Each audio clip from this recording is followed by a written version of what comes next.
Hello' everyone, কি খবৰ? আশা কৰিছোঁ আপোনালোক সকলো ভালে আছে। আমিও ভালে আছোঁ ভগৱানৰ আশীৰ্বাদত আৰু আপোনালোকৰ আশীৰ্বাদত।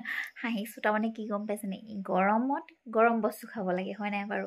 সেইকাৰণে ৰ'বা, গৈ আছোঁ বাবা।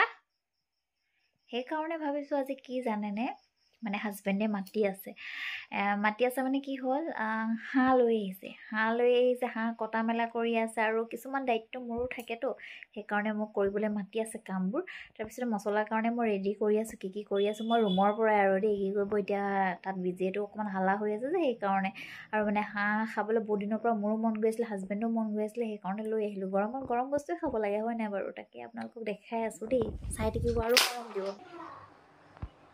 আছে পিঁয়াজ, ৰচুন, আদা, জালুক, এইটো ডালচেনি আছে আৰু লং আছে, ইলাইচি আছে। এইখিনি মছলা ধুনীয়াকৈ মই পিচি ৰেডি কৰি ল'ম।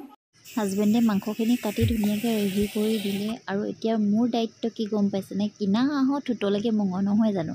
তাকে পেটুখিনি চফা কৰি এইখিনি ঠেং চেং চব কাটি মেলি আজৰি কৰি লৈছোঁ আৰু দেই। অলপমান পেটুখিনি চফা কৰা দায়িত্বটো মোৰ। এইফালে মছলাখিনিও পিছা হৈ গ'ল, পিঁয়াজখিনি দি ধুনীয়াকৈ অকণমান ৰঙচুৱা হোৱালৈকে অকণমান মই ৰখিবলগীয়া হৈছে। আৰু আচলতে খাই বহুত ভাল লাগিলে দেই, একদম মানে ক'ব নোৱাৰিছোঁ, বহুতেই ভাল লাগিলে। আৰু কিবা এটা বস্তু বহুত দিনৰ পিছত খালে ভালো লাগে দেই। ইয়াত বেছি মছলা মই ইউজ কৰা নাই, মিট মছলা, ধনিয়া, জিৰা একেলগতে পিছা আছিলে, ঘৰতে মই পিচিছোঁ, আৰু হালধি আৰু কাশ্মীৰী মিৰ্চ। তাৰপিছত এইখিনি পেটু মই যিহেতু কৈছিলোঁ যে চফা কৰা দায়িত্বটো মোৰ, যিহেতু এইবিলাক কাম সৰু সৰু কাম ময়ে কৰিব লাগিব আৰু হাজবেণ্ডে ময়ে থাকোঁ যে, আৰু কি ক'ব আৰু একদম হাতীৰ নিচিনা শকত হৈ গৈছোঁ খাই খাই খাই।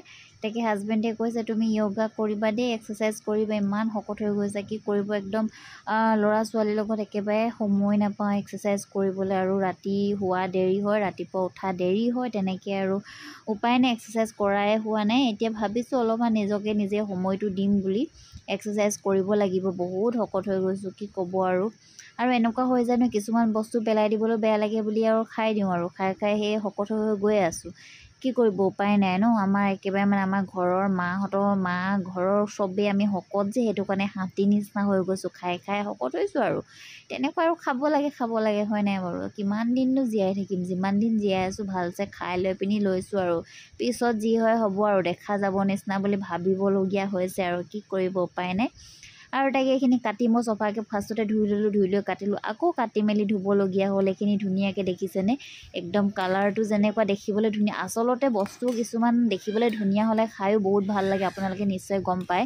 ইয়াতে মই বিলাহী চিলাহী দিলোঁ, সেইখিনি আপোনালোকক দেখুওৱা নহ'লে বাৰু, কিয়নো মানে হাজবেণ্ডে মোবাইলটো লৈ গ'ল, আৰু ইমানেই মানে আজি কি ক'ম আৰু, আজি এনেকুৱা দিনত মানে আমাৰ ৱাইফাইটো মানে ফিটিং কৰিবলৈ আহিছে, যিহেতু ৰুমটো চেঞ্জ কৰোঁতে ইমানেই প্ৰব্লেম হৈ গ'ল যে ৱাইফাই ফিটিং কৰা হোৱা নাছিলে, আৰু মই ভিডিঅ' দিব পৰা নাছিলোঁ। সেইকাৰণে হাজবেণ্ডে গম পাই লৈ পিনি মোৰ কাৰণে, বিশেষকৈ মোৰ কাৰণে দেই, একদম মানে নক'ব আৰু, ৱাইফাই ফিটিং কৰি দিছে। এইফালে বনাই আছোঁ জ্বলা ভাজিখিনি, যিহেতু হাৰ্ডি, পেটু, কিবা কিবি আমঠু চামঠু চব মিক্স কৰি আৰু আমি জ্বলা ভাজি এটা বনাইছোঁ। অলপমান জলকীয়া দি দিছোঁ, তাকে জলকীয়া এইখিনি মাংসখিনি আচলতে মই জালুক আৰু অলপমান জলকীয়া পিছত বেটিলে নমাই মেলি তাৰ পাছতহে মই জলকীয়াটো দিওঁ, তাইও অলপমান খাব বিচাৰিব পাৰে বুলি, আৰু আমি যিহেতু অলপমান খাওঁ, তাইকো অলপমানেই খুৱাওঁ আৰু বেছি নহয়। তেনেকৈ এইখিনি জ্বলা ভাজিও বনাই আছোঁ। আৰু মই কিন্তু কি ক'ব আৰু, জ্বলা ভাজি টেষ্ট কৰিবলৈ নাপালোঁ বুলি ক'ব লাগিব, অলপমান খাবলৈ পালোঁ আৰু তেনেকৈ, ইমান ভালকৈ নাপালোঁ। এইখিনি দেখিছেনে ইমান ধুনীয়াকৈ, একদম মানে নক'ব আৰু দেই, একদম কালাৰ কি ধুনীয়া। এইখিনি জ্বলা ভাজিখিনি হৈ গ'ল ৰেডি, আৰু এইখিনি মাংসখিনি হৈ গ'ল ৰেডি দেই। মই পানী অলপমান দি সিজাই দিছিলোঁ, কিন্তু আপোনালোকক সেইখিনি দেখুওৱা নাই। এইফালে দি দিছোঁ মই মান ধনিয়া, হৈ গ'ল আমাৰ মাংস ৰেডি। তাৰ পাছতে মই এতিয়া খাব লাগে আৰু। যদি ভিডিঅ'টো ভাল লাগিলে লাইক কমেণ্ট কৰিব, বাই।